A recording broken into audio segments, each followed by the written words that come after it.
नमस्कार मैत्रिणींनो, मी मधुरा. मी आज तुम्हाला शाबूचे थालीपीठ कसे बनवायचे याची रेसिपी तुम्हाला दाखवणार आहे.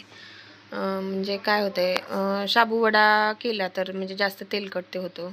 त्याच्यामुळे मी काय करते, कधी कधी थालीपीठ पण करते. म्हणजे पॅनवर थोड्या तेलात आपण करू शकतो. मी इथे अर्धा किलो बटाटे खिसून घेतलेले आहेत, उकडून खिसून घेतलेले आहेत. अद्रक मिरची पेस्ट, मीठ आणि मोठं कूट घेतले. म्हणजे एक वाटीच्या वर थोडंसं असेल. मी तर 3-4 वाट्या शाबू 2-3 तास भिजवला होता. जरा थोडं जास्त पाणी ठेवून चिकट म्हणजे सुट्टा जास्त केलं नव्हतं. मऊ भिजवण्यासाठी भरपूर पाणी टाकलं होतं आणि पूर्ण जरा सुट्टा करून घेतला मी ज्यावेळेस सगळं टाकायला लागले होते सामान त्यावेळेस.